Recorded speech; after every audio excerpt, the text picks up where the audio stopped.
For our views across Africa and the rest of the world, this is News Central Now. I am Dakbo Adigboye. Our coverage tonight begins in West Africa, where ECOWAS Authority of Heads of State and Government has lifted sanction on 3 member states of Mali, Niger and Burkina Faso following appeals by former presidents of the Commission, including key stakeholders that have urged the Commission to resort to dialogue. This followed a meeting by the ECOWAS Authority of Heads of States and Government, which met in Abuja, Nigeria's capital, to review ongoing situation affecting the sub-region. Now, News Central's Amadine Uyi tells us more. The meeting was called at the instance of the Authority of Heads of State and Government of the ECOWAS regional bloc. The meeting had in attendance 8 heads of ECOWAS member states, while 3 others sent high-level representatives. This extraordinary summit was convened at a critical juncture that demands our focused attention on regional issues. The meeting then went into a closed-door session for several hours. After an extensive deliberation by the ECOWAS Authority Heads of State and Government, the ECOWAS Commission says it is lifting of sanctions which have been meted on Mali, Niger and Burkina Faso. The president of the Commission says that he hopes that these countries will constructively engage with ECOWAS to resolve all issues affecting the bloc. The authority has resolved to lift with immediate effect the following measures imposed on the Republic of Niger. A, closure of land and air borders between ECOWAS countries and Niger to be lifted.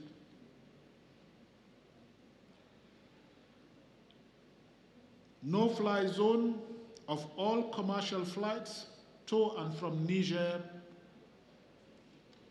is to be lifted. Suspension of all commercial and financial transactions between ECOWAS member states and Niger is to be lifted. Freezing of all service transactions, including utility services, is to be lifted. Freezing of assets of the Republic of Niger in ECOWAS central banks is to be lifted. Freezing of assets of Niger state and the state enterprises and parastatals in commercial banks is to be lifted.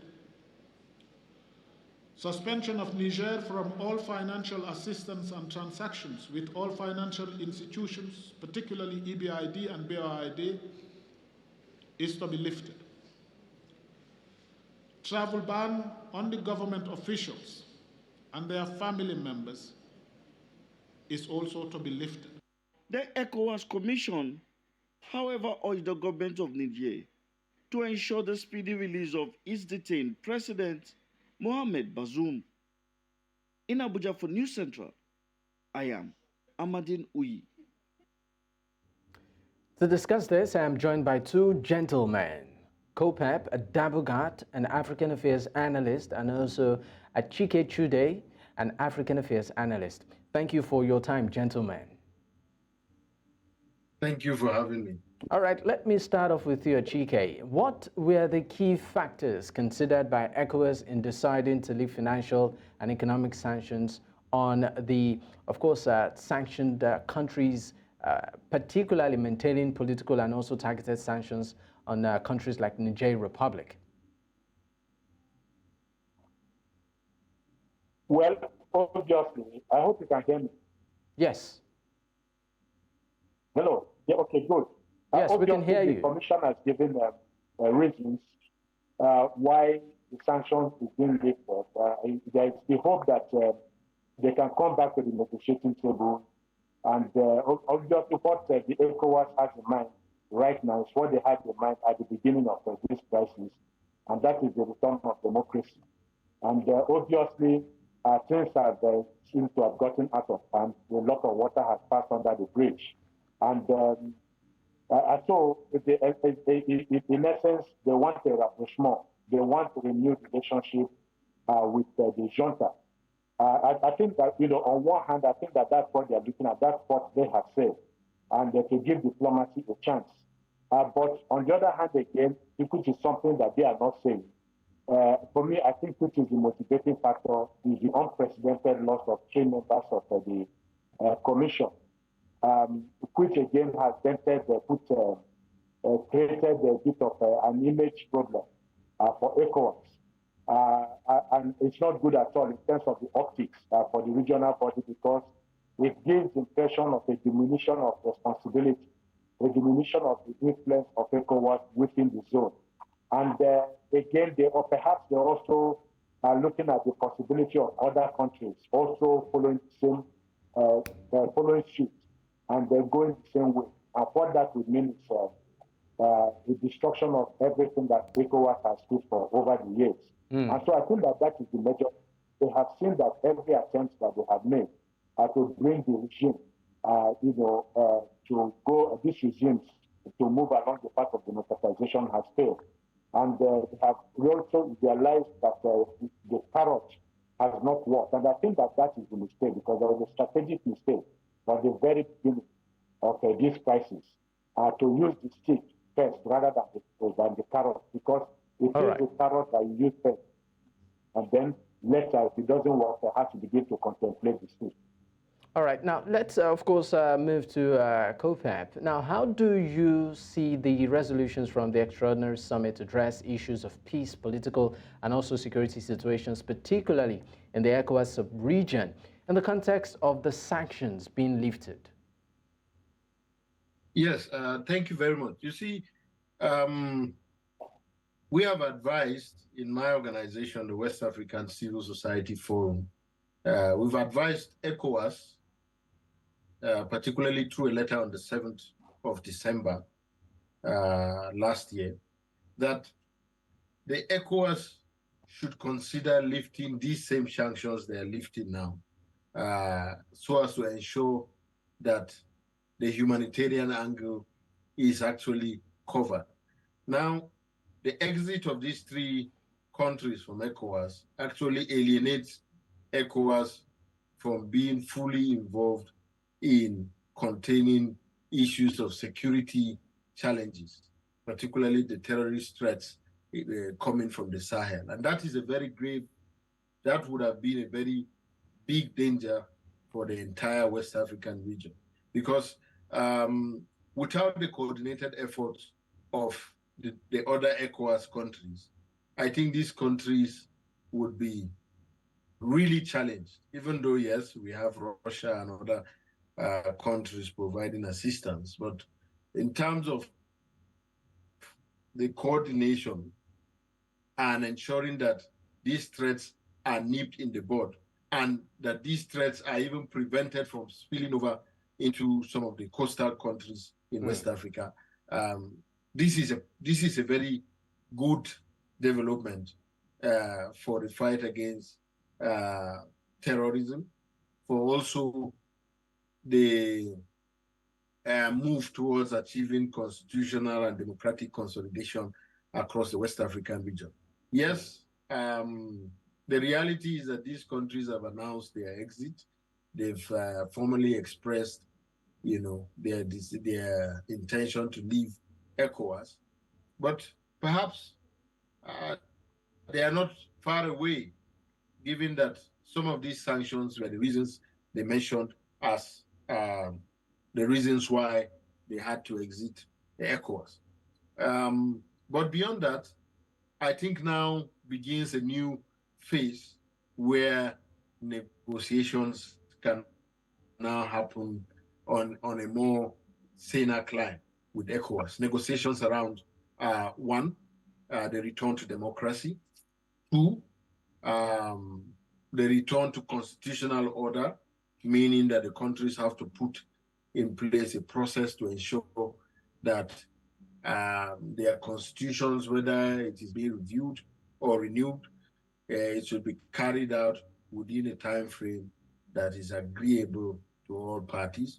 Secondly, they need to set dates for elections to ensure that a new government comes into place. And thirdly, they need to now return back to the table to ensure that they are coordinating closely with ECOWAS Political Affairs and Peace and Security Commission to see that ECOWAS contributes immensely to addressing these challenges. All right, let's go to Achike right now. Now, what do you think? What kind of signal do you think ECOWAS has sent to the international community with its resolution today, particularly at the extraordinary summit?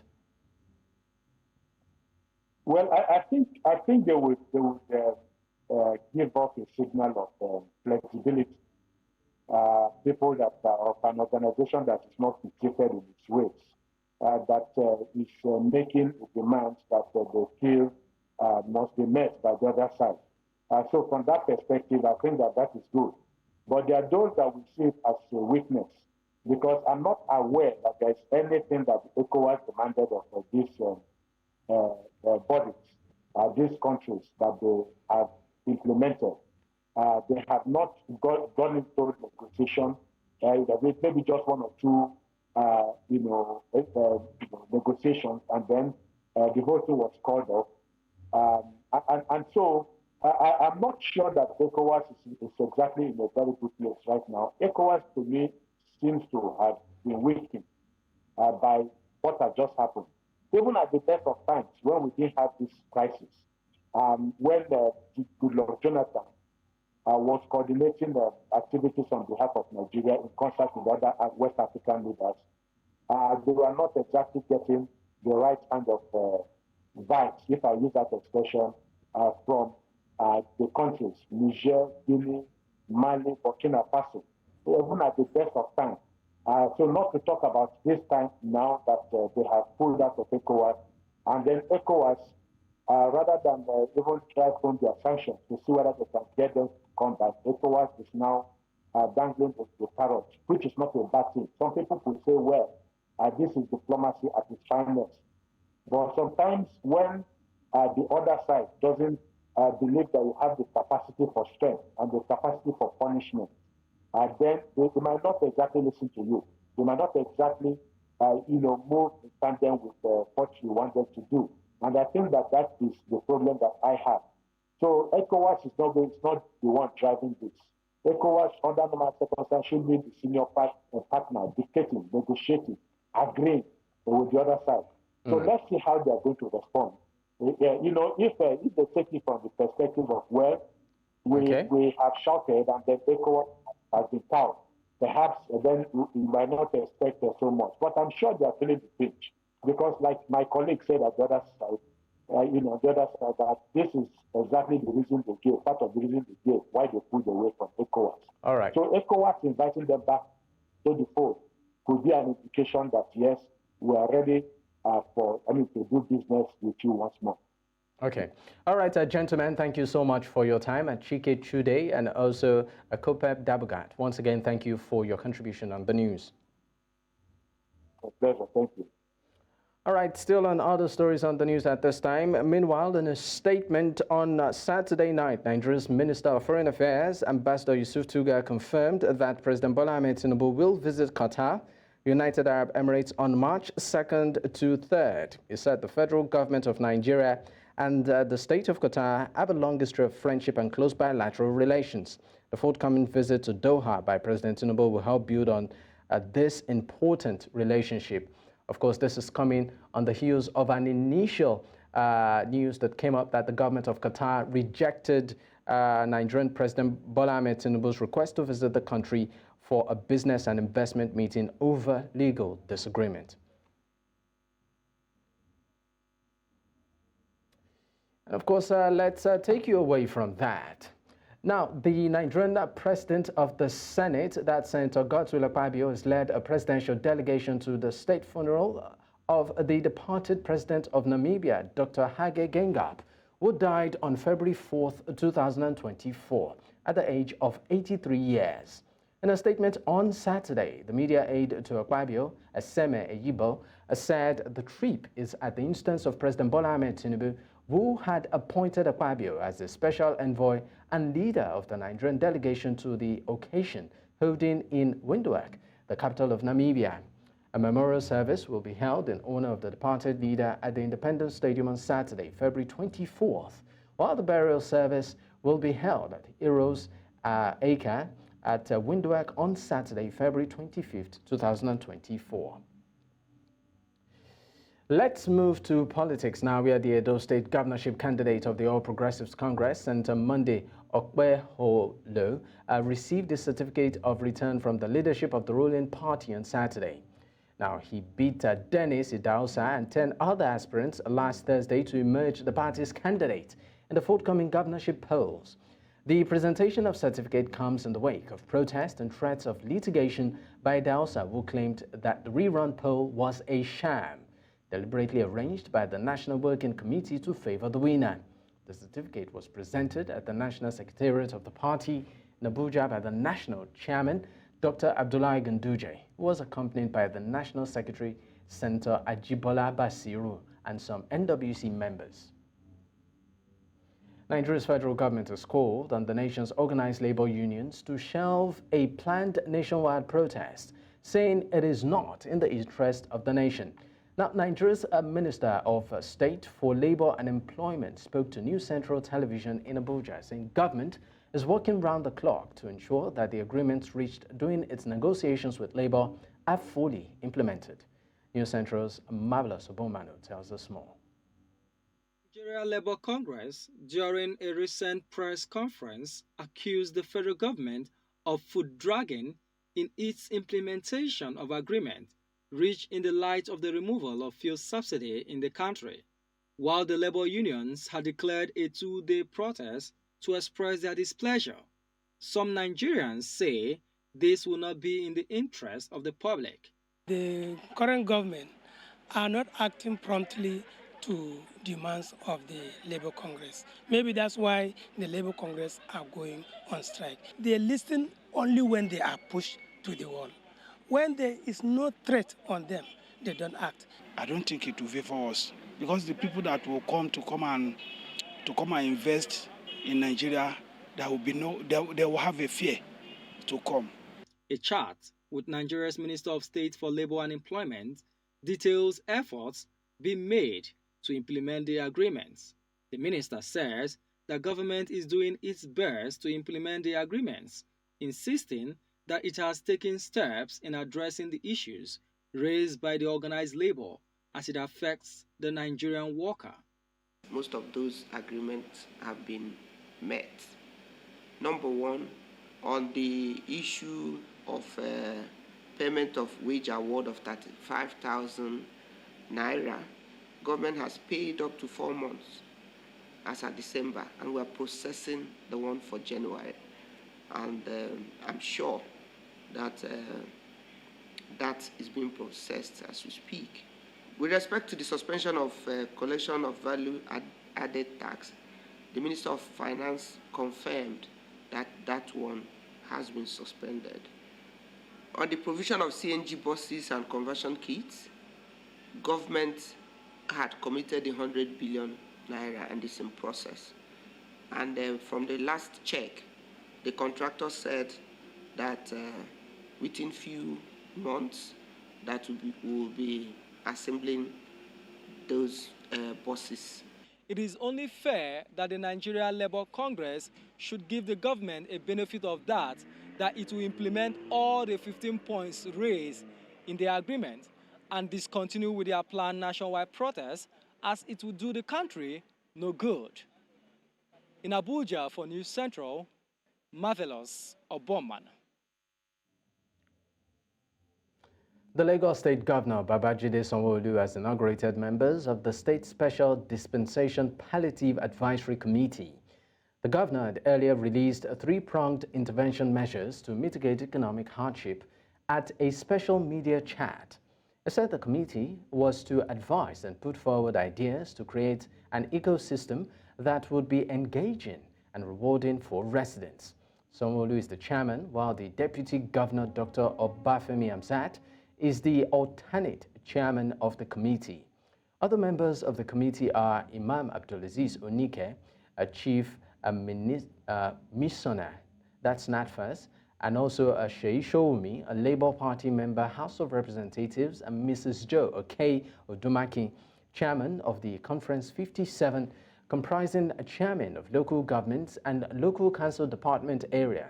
That's Kolade Alabi, former secretary of the People's Democratic Party, Barrister Taufik Ganiyu, Dr. Shina Fagbinro Bayran, Labour Party member, former DFID official, and Ademola Shabi, that's member House of Representatives, and Comrade Balemiu Oba, a youth representative. Also, we have Mrs.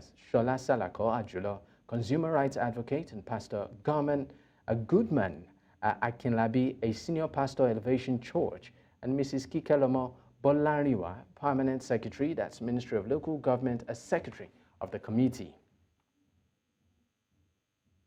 Now, Nigerians have been urged not to lose hope and believe in the commitment of President Bola Ahmed Tinubu to steer the country out of its current economic challenges. The assurance was given at the flag-off ceremony of the NDDC distribution of relief materials to the 2022 flood victims' disaster in Delta State, South Nigeria. News Central's correspondent Austin Azu completes the report. The 2022 flood victims in Delta State may now have a sigh of relief 2 years after the disaster, which destroyed their livelihoods and rendered many of them homeless. These palliatives by the federal government through Niger Delta Development Commission to the 25 local government areas of the state will no doubt cushion the impact on the flood victims. All the president generals and community chairmen in each of the kingdoms in the state, including some politicians, converged on the Saple Athletic Sports Complex field to witness and receive the items on behalf of their people. To elevate the sufferings of our people. God bless you. In his remarks, member representing Delta State in the NDDC board explained that his gesture was part of the board's efforts to mitigate the effects of the 2022 flooding on the people of the state.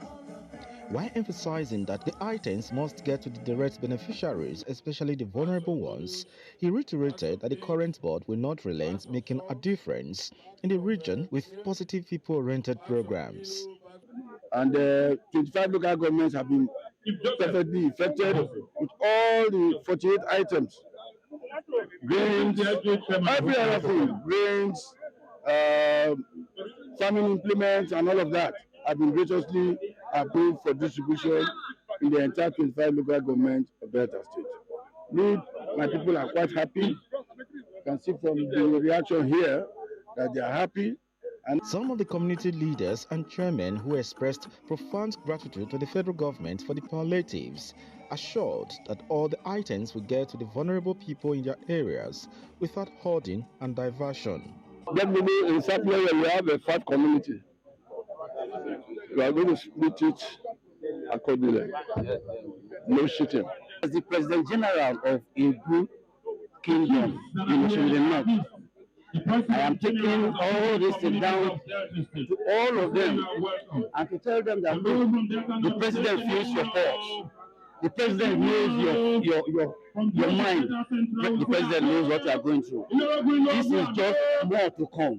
Items distributed include food and household items, farm inputs, livelihood items such as canoes, fishing nets, hooks, among others.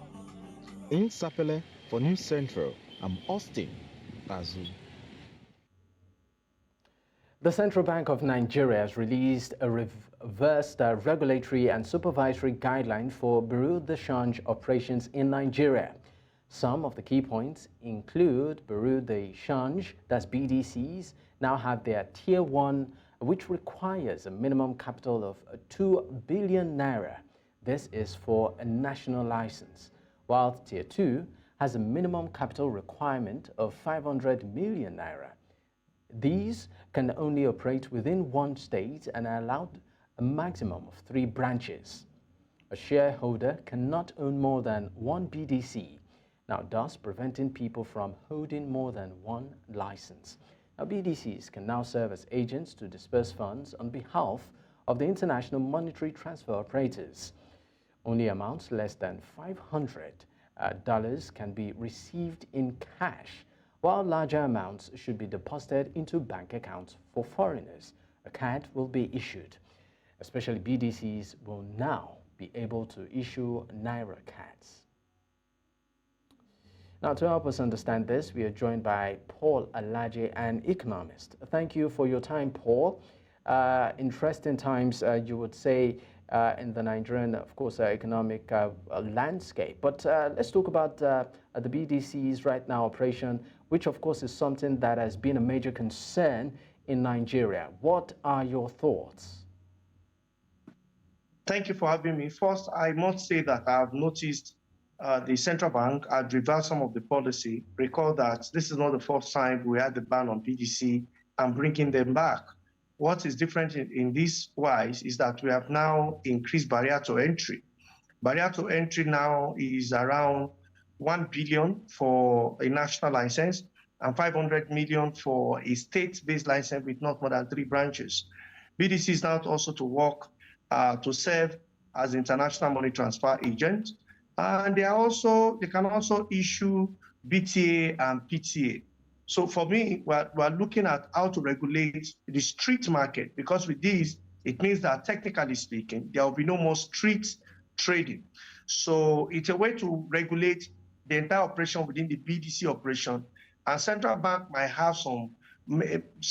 maybe has some dollars it wants to give to the BDC directly, because what comes next is allocation is to go to BDC. The danger with that is that central bank has come back to say it can no longer float the Naira.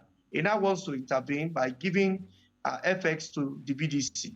Now, when you give FX to the BDC, and God forbid, you're unable to perform within 3 to 6 months, definitely what you would expect will be where we are coming from. And that's what ended the first arrangement under Gordon Emefiele, where you call back the BDC. And after a while, it became very difficult for BDC to perform, to central bank to supply, because of acute shortage in the dollar. So what I think of this is, yes, barrier to entry has increased. Yes, security agency may go after those who might not have the license. Next, the current central bank has corrected the mistake of the previous central bank that did not limit how many license an individual could have. I think that now has been forestalled. So, but do I think street trading will end? I doubt. Because the question is, how will the central bank manage or implement this policy? But do I think this could bring stability on one condition? The real problem we have, 80% of our problem is on the supply side. If central bank is doing all of this and is doing everything to boost supply, definitely we will get to the end of the route.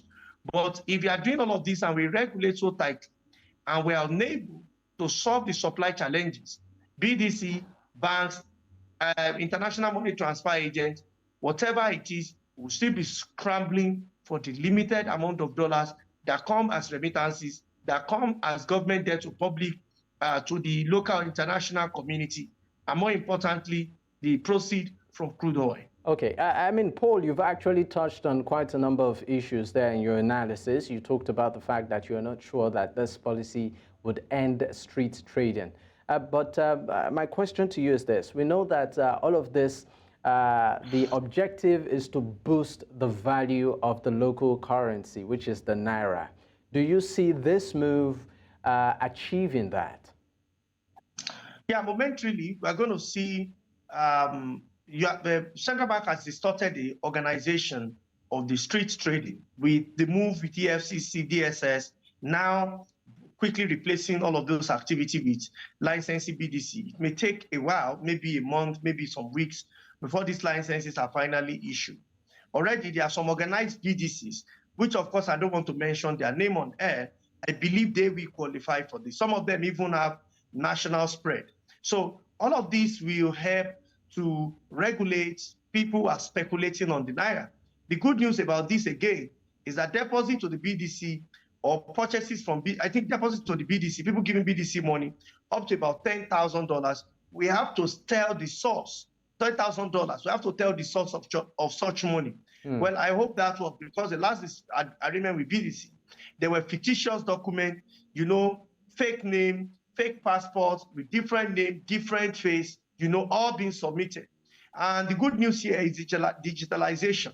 If we want to go by the rules, this will go a long way to manage the process, because everyone receiving from BDC is supposed to write. We are supposed to have their database where they got the money from, especially when it's above $10,000 and what they want to use the money for. But will this be followed?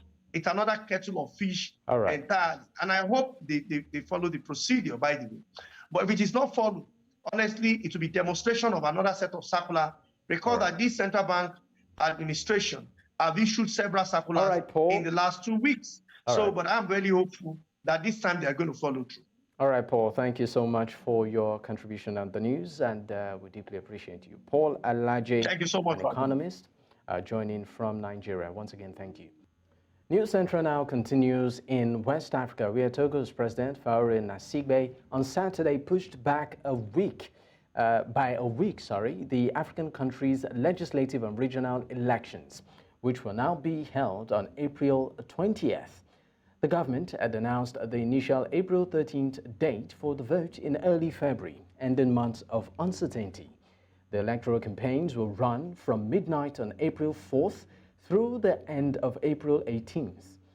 Opposition parties boycotted last legislative polls in 2018, citing irregularities in the electoral lists. This time, the opposition is preparing to challenge the ruling Union for the Republic Party and organized a voter registration drive.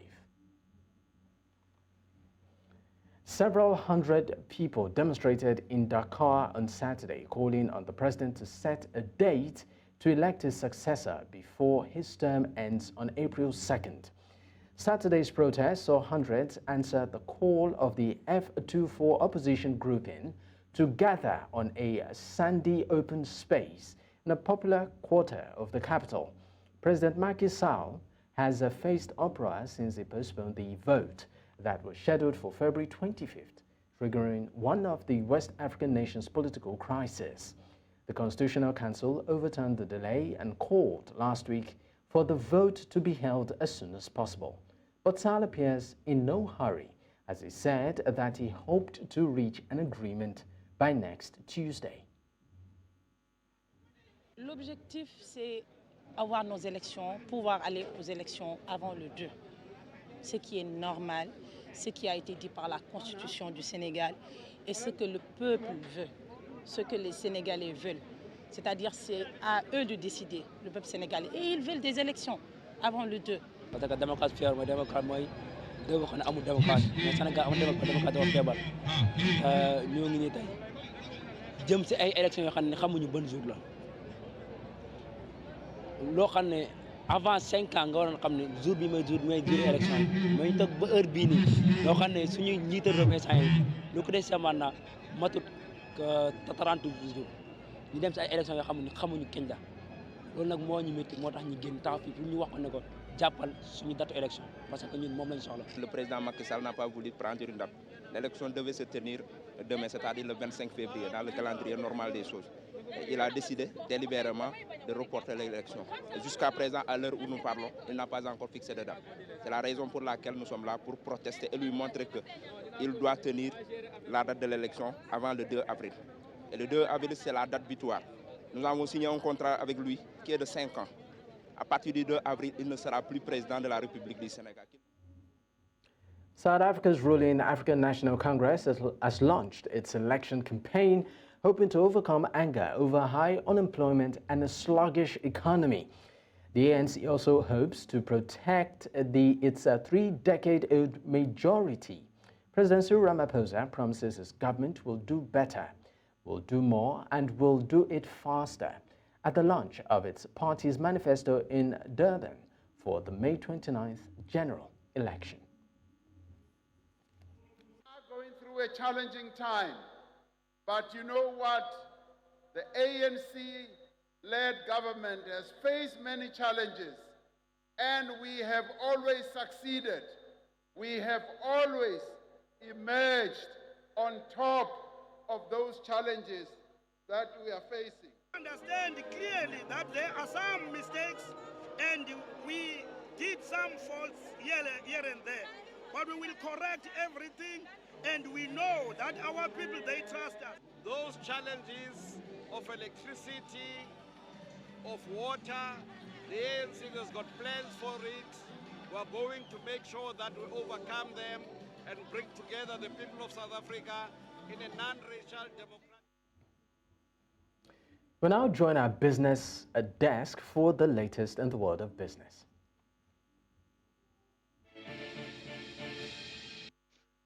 The Central Bank of Nigeria is proposing new regulations that would substantially raise the minimum capital requirements for bureau de change operators. The proposed capital requirement is 2 billion naira for Tier 1 licenses and 5 million naira for Tier 2 licenses, a significant increase from the previous 35 million naira requirement for a general license. The revised regulatory and supervisory guidelines for bureau de change operators in Nigeria also outline changes to permissible activities, licensing requirements, corporate governance, and anti-money laundering, including combating the financing of terrorism provisions. Once approved, the new guidelines will come into effect on a date determined by the Central Bank of Nigeria.